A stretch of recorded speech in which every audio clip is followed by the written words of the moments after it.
Hey YouTube, it's Amazon Queen. I'm coming to you for my, what week is this?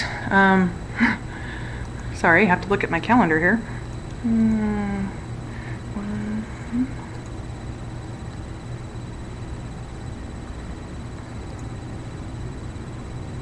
7 weeks.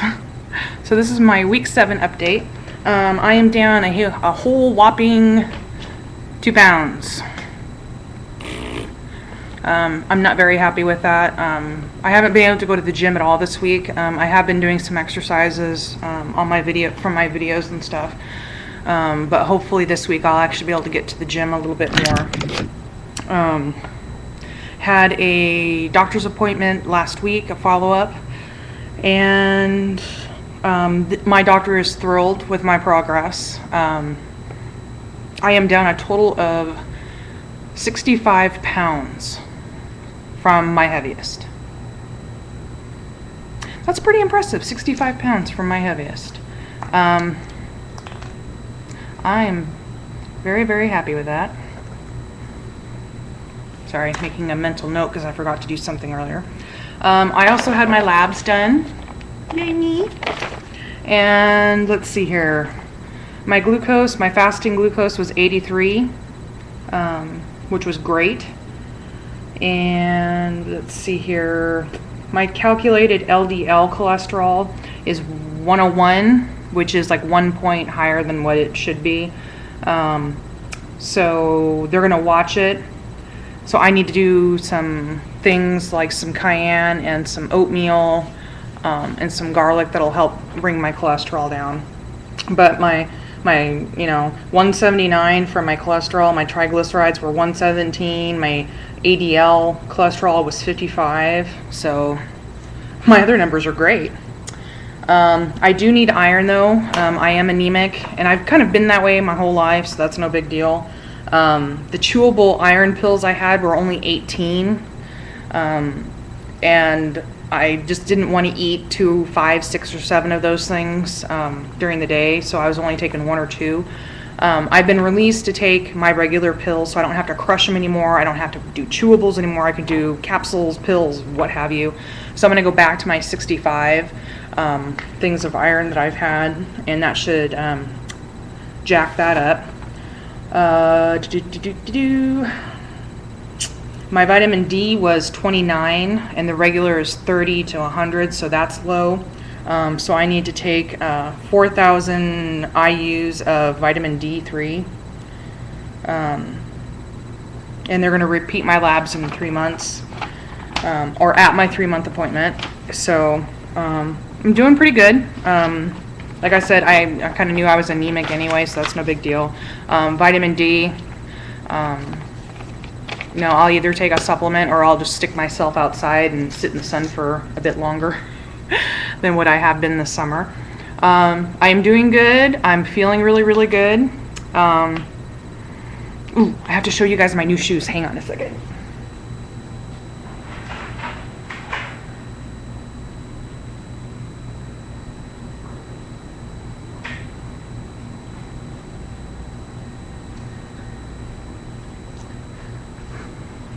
Sorry. So I got some new shoes. These are the Vibram 5-finger shoes. These are the weird shoes you've probably seen people wearing out and about. And I love them. And these are them. And it's just like, there's really nothing to them. These things actually weigh lighter or weigh less than my flip-flops do. And I love them. It's just like walking around barefoot. And what's really cool about these is these actually make you walk properly like a human being is supposed to do. And I just threw them on the floor, but that's fine. And it's actually kind of helped my back because I'm walking properly.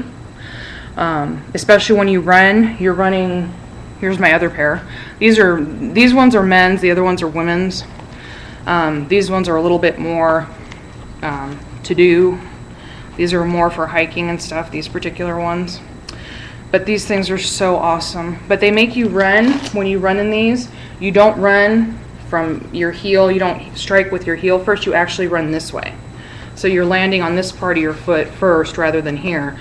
So by doing that, you're actually your leg is actually working like it's supposed to, and you're not getting the jolts up your spine from your knees and your hips from doing your heel stride, because your heel is actually not meant to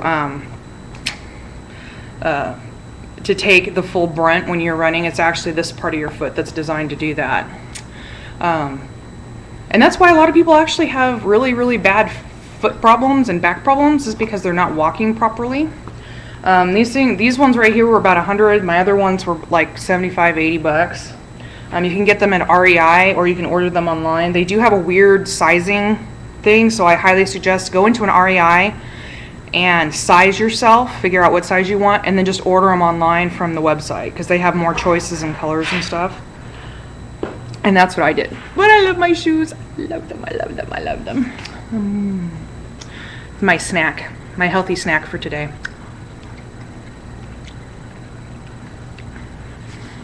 I picked up some organic strawberries today. Oh my God, they're so good. And I have been completely released to eat whatever I want. While talking to the doctor, she was asking me about any issues I've had, and I told her about my little, chocolate chip cookie incident from last week. And I told her how sick I'd gotten. She's like, yep. So what she thinks is that I am one of those very, very few people that gets the sleeve surgery that gets the dumping syndrome.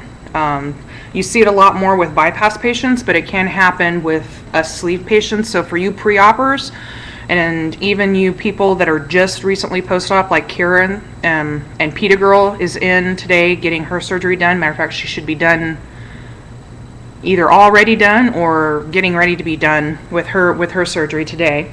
So let's all wish her the best of luck and welcome her to the losers bench. Peta Girl, welcome to the losers bench. Yay! But be mindful that you might be one of those rare few that ends up getting the dumping syndrome for us sleeve patients. And that means that sweets are pretty much off the table for me unless I want to get sick. And that actually works fine for me. I'm not that big of a junk food fiend. I love dark chocolate, and dark chocolate isn't really sweet.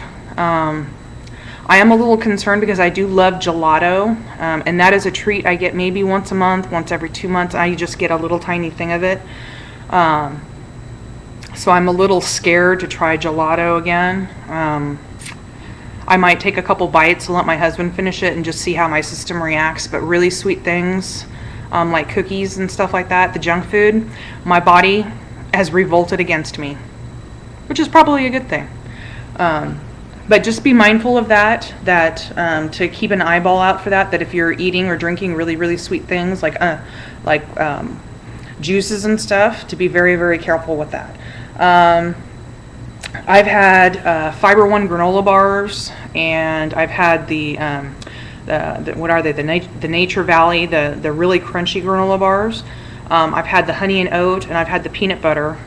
And I only ate one part because there's 2 little pieces in those ones. I only ate one piece, and I didn't have any problems. I didn't have any problems with it getting stuck. I didn't have any dumping syndrome with it, which was kind of strange, because there is a bit of sugar in those things. But I didn't have any issues, so I don't know what the deal was with that. But other than that, I'm doing really, really, really, really, really, really well. And FYI, if any of you guys do go and get one of those 5-fingered Vibram shoes, just be mindful. You have to, because I plan on using mine on the treadmill and stuff, you have to work slowly into them or you will regret it. Because of how it makes you learn how to run properly, you can get a lot of calf injuries. You can tear your muscles in your calves if you're not careful. So work into them. Maybe only do 15-20 minutes at a time in them, because you will feel it in your feet, in your ankles, and in your calf. These things make your legs work. Even just walking around, I'm noticing that my calf muscles are dead tired by the time I'm done walking around a mall. I am down to a size 22 from a 28 already, and I'm absolutely thrilled. My goal is to be back into a 16 or preferably a 14. I don't think I can get much smaller than that. I was a size 11, 12 in high school. And I don't think I'll ever be that thin again, after having 2 kids especially. I think I talked about it in one of my other videos. Looking at my body and how I'm losing the weight, and especially since having 2 kids and having them almost back to back, I think I had a 9-month break between my pregnancies. So my stomach is all stretched out. I'm probably going to need a tummy tuck. Yeah. And I found out that I can get my insurance company to pay for it. Instead of calling it a tummy tuck, it will be reconstructive surgery to fix it.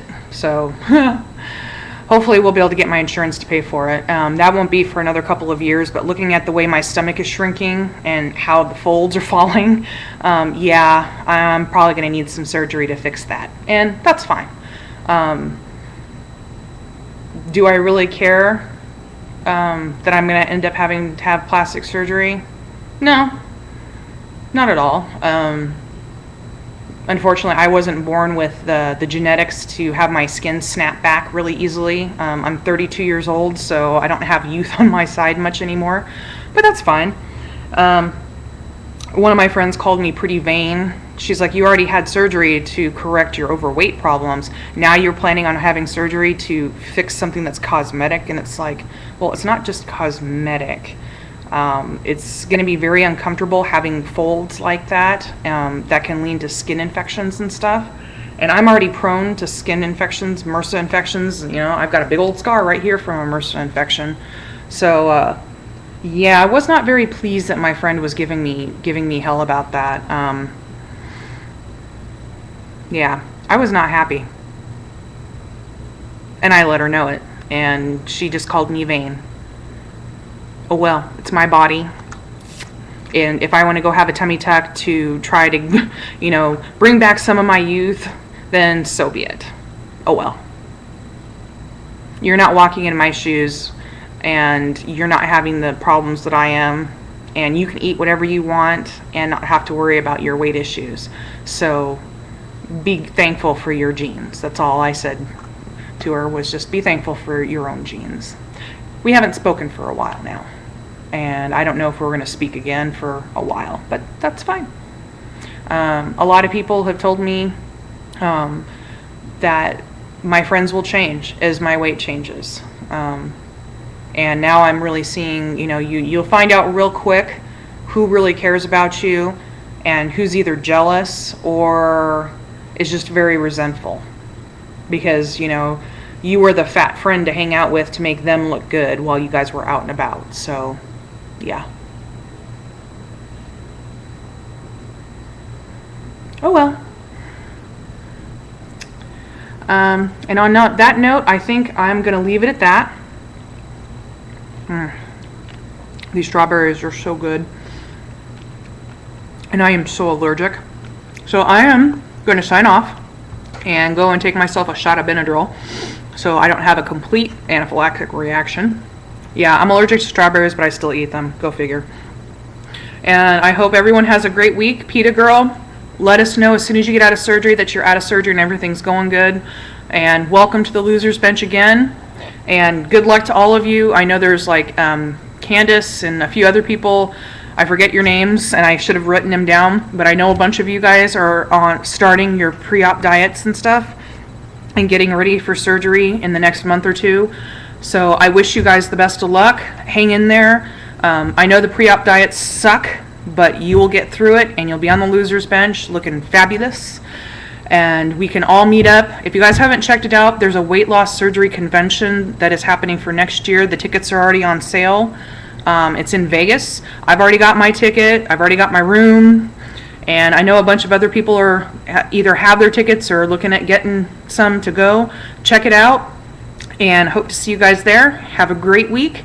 And remember to drink your water. Sip, sip, sip. I've got my water bottle. So sip your water. Bye, guys.